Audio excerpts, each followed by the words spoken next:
right, guys, what's going on? I'm here with Buddy Sergio, and the reason for this video is just to go a little bit about your background, and why we're going over his background is because a lot of people actually don't quite understand where he comes from.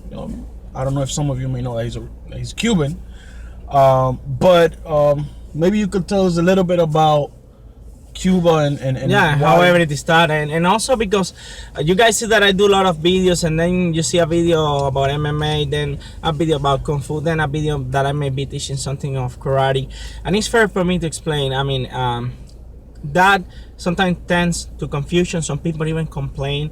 There was a guy saying that I was chasing after black belts, and it is not like that. Basically, to start off, Cuba is a communist country. There's not much to do over there. Exactly. You go to school 9 to 12, rest of the day is yours. That's it. You said 9 to 12? 9 to 12. And here's like 8 to 2 o'clock? Or 6 if your parents work? And plus the time that you have to drive going back home. That doesn't happen in Cuba. In Cuba, the school is like a block from you. You are there at 9 and you are 12:05 in your house. That's it. That's 3 hours of school only. So basically, just to give you a basic idea, so you have the rest of the day to play football or mostly baseball. In my case, I was doing all type of sport, but the one I really wanted, and it was because I was bullied once in the school, was karate. I started training karate. The school was like 2 kilometers away from my house when I was 7 years old. The training was Monday to Saturday. And how much a month do you guys pay? Like $100? No, nothing like that. In Cuba, like $1 is like 25 Cuban pesos. So we were paying 15 pesos. So like much less than $1, like 60. Usually the average at the time of an income from a person who was working was like 300 Cuban pesos. So there you go. You have like mother, father is like 600 Cuban pesos, and the school is only like $15. And if you don't have the money to pay, that's it. They don't care. That was just to charge some type of fee. Anyway, I started karate when I was 7 years old. The school was like 2 kilometers out of my house. And I was training karate 5 days a week. I was training also Saturdays. I also did other sports, like playing baseball, like I said at the beginning. The style was Yoshimon Chorin Ryu. It was introduced in Cuba by Josu Ikeda. And I did that until I was 15 years old. At that time, you had already to go to high school. High school is not in your hometown. They move you away, completely away from civilization. And my school was like 50 kilometers away from my house. Take this into consideration. There is no transportation. The government will move you away from your house to the school once a week only. You spend like 2 days in your house and then you go back to school. So imagine, I started white belt. I finished when I was 15 years old, and I was already a black belt 2nd degree. Okay, but I had no way to go back to my school. Plus my sensei was a 3rd dan, so I had only like one or more testers though to actually exactly. That was more or less the basic background. At that time, I had a friend in the school, Rainier. He was a lot shorter than I am, and we were talking about fighting and all that stuff. And he told me, "Let's fight with me." And said, "No, listen, I'm a black belt in karate. Let's not fight.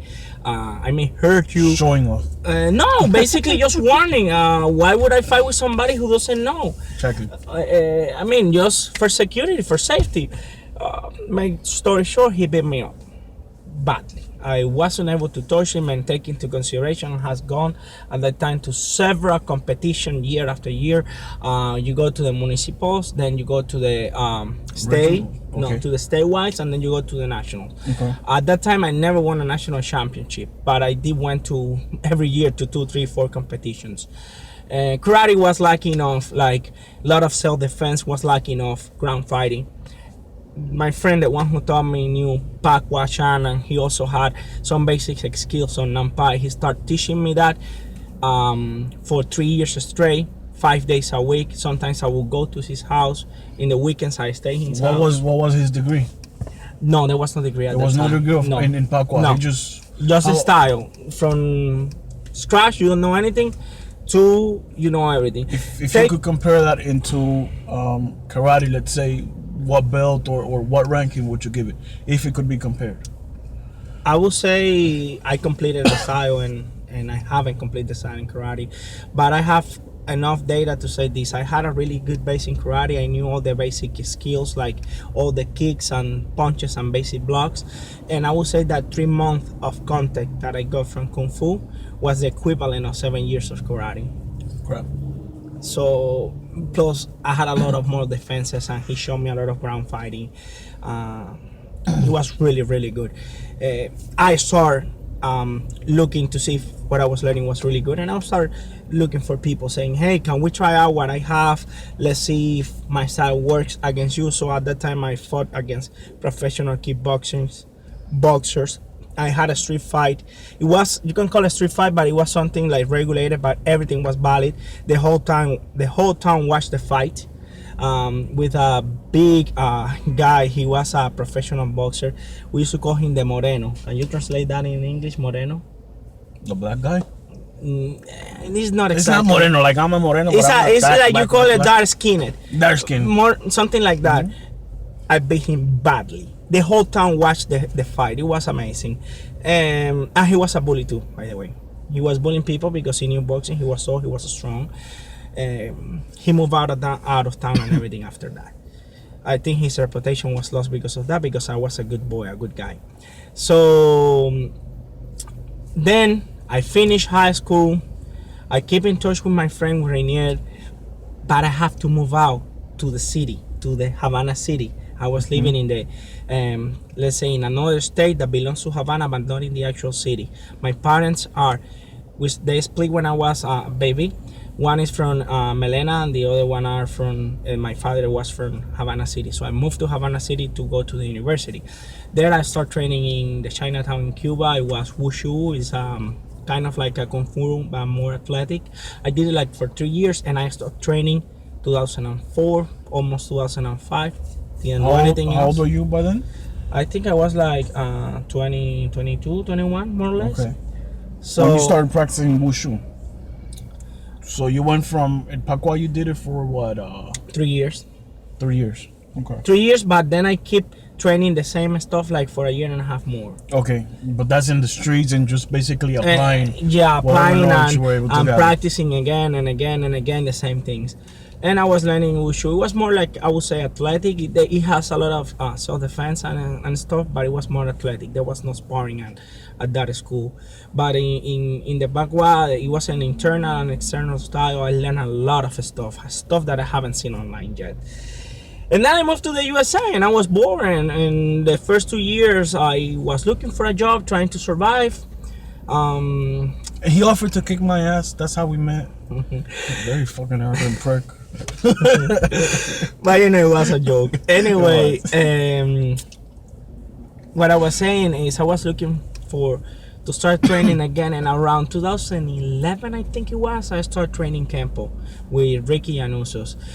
Take into consideration, I had already all the basic skills from karate. I had completed a lot of training in Pacua. I had the athletic skills from the Wushu.